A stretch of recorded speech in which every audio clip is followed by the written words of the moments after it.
A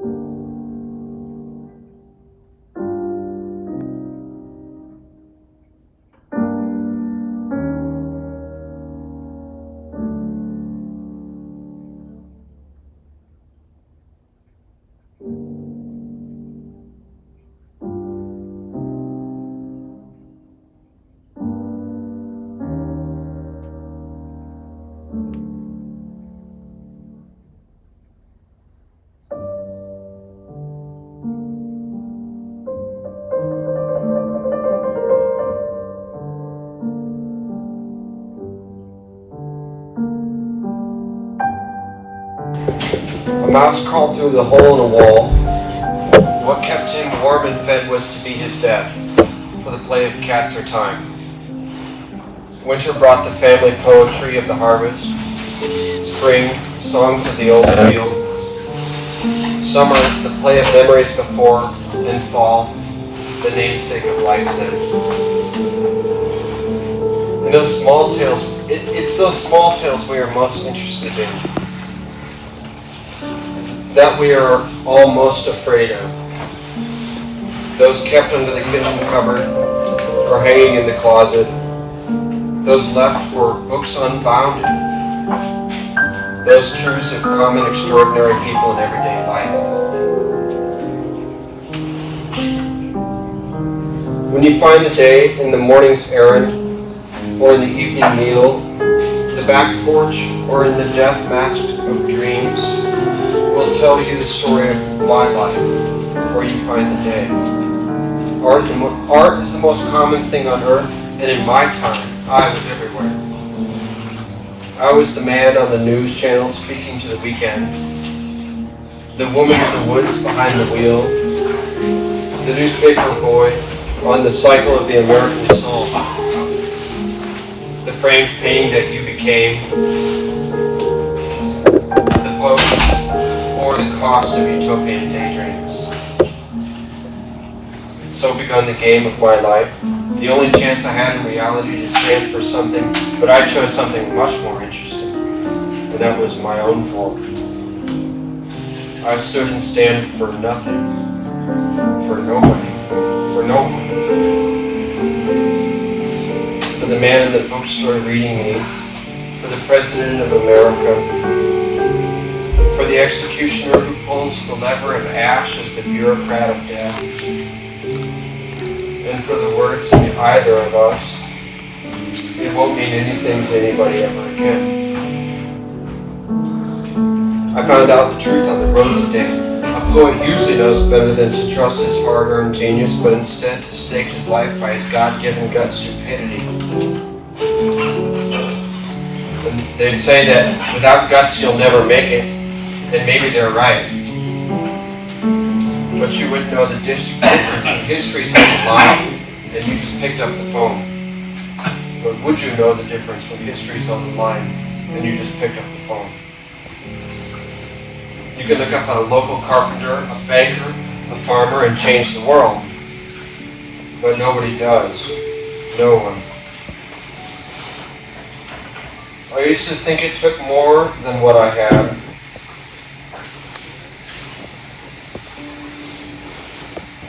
And now I'm convinced I made a mistake in becoming the most skilled polymath in human history.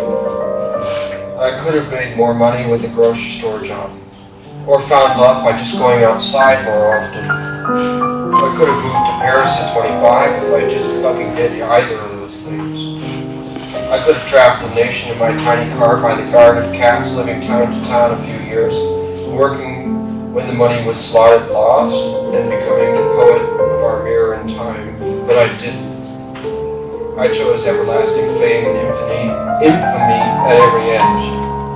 But hope comes to me every day from ordinary people. Hope that I might find a way so that one day I could be anyone alone and before the canvas.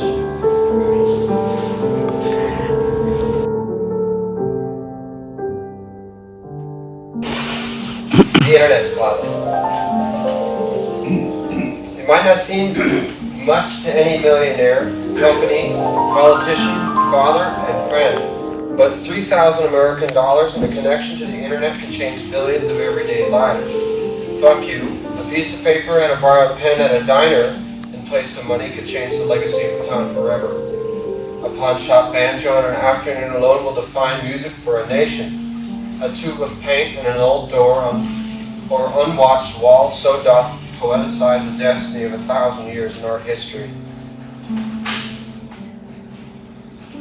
A library can educate the world to any or every end humanly toiled, but here we are, repeating the mistakes of writers we steal from without even the gall to burn their books in public.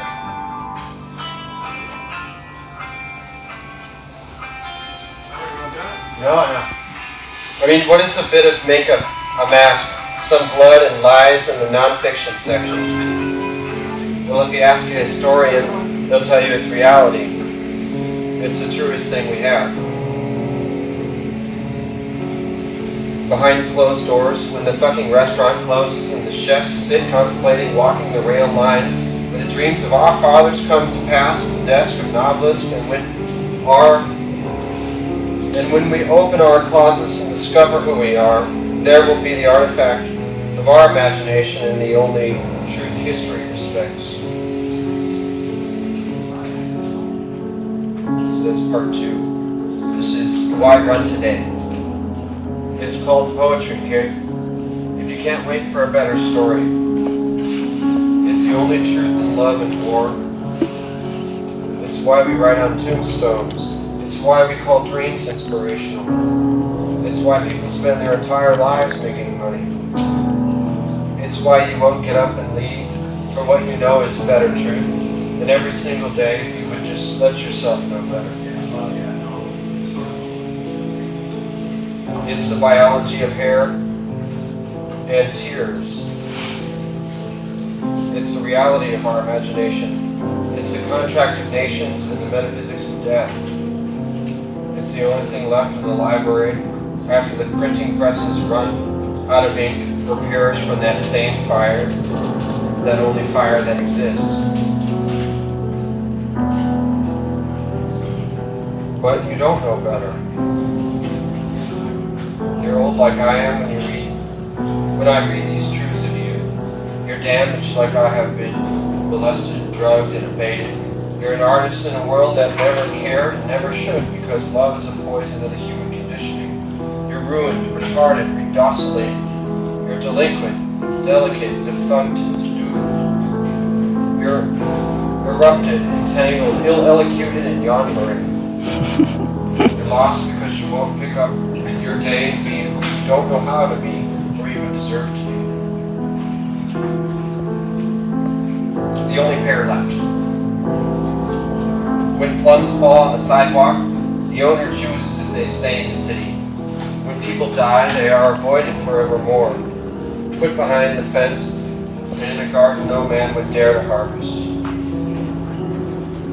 When we meet our neighbors after years of avoiding them, we say hello, as if the most common words in the dictionary justify our ignorance.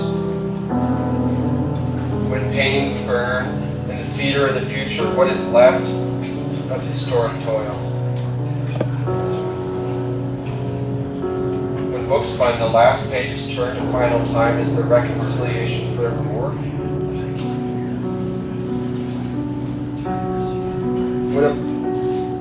When the poems are known as the tomb of man, will I be carved upon the stones of earth, or cast to sea, left for any afraid?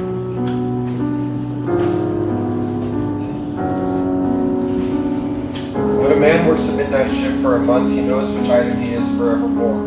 He knows by instinct what abstraction defines his soul, the food of thought, that fruit of gods and mortal men alike. That plastic prismed processed pear that is left untouched by any other to the standard that it deserves, said Marcus. Right to truth, blooming at peak youth, zenith, or uncouth. I was the O2C, hardy, 100 years old, deeper than me, a bag full of full, true, starch-free, but others are more or less at best unrepressed, left flesh cashier to undress, and in times unharvested, will the last pair be left alone to become its namesake, earth paired.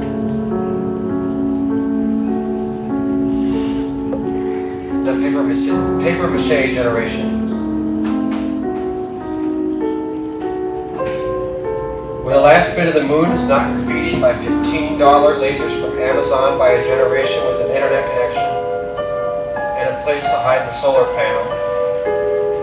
When the last high fashion company folds under the weight of common truth and the historic house painter's blue jeans. When the last garage in America is abandoned to the game. When the last paper money is turned into an NFT and the last ounce of gold is dissolved for electronics. When the last company selling white toilet paper for poets of pure objectivity is allowed to be called what it is historically. When the last toy shop on earth caves to the locals with a 3D printer. When the last politician without a resident poet falls to their knees and begs for historic recognition. When the last factory worker is equipped with AR glasses to watch the world play and to bid upon it with ethos as valuable as money. When the last billionaire surrenders his hoard because we won't let him play. When the last poet of the paper mache generation perishes by the symbolic phoenix of arts and crafts, we will know something better than not before. The last ounce of blood and silver. The weight of a man by salt, not silver, is the weight of justice in society. If all it took was a game, something like a masterpiece, something written by opening the libraries at night, doesn't anyone think we would have had peace 3,000 years ago? Feudalism is not your state of mind, nor is it your financial situation. No, there is something deeper. Something more fashionable in the way you open me. Something more ancient in the placard of truth the reader smells in the objectivity of this or any book. There is a story, a fabric of a different binding which cloths the actors of the stage. Be the world at play with morality, with the finality of twilight. And know not the stage or zoo, but your neighbor's the same. What role is set for you? By what writer of history? By what director of some social politics? What poet inspired you to audition to be here, reading the next lines? And for what audience? What night is tonight? What vein of the revolutionary? A revolution is currency for the way. What critics have we all feared in the crowd? Silent phantoms of your opera. Sitting at the window ledging above the city, I know the memories of Babylon. The rich man, once in my place, thousands of years ago, who sat wondering about the book that could do it.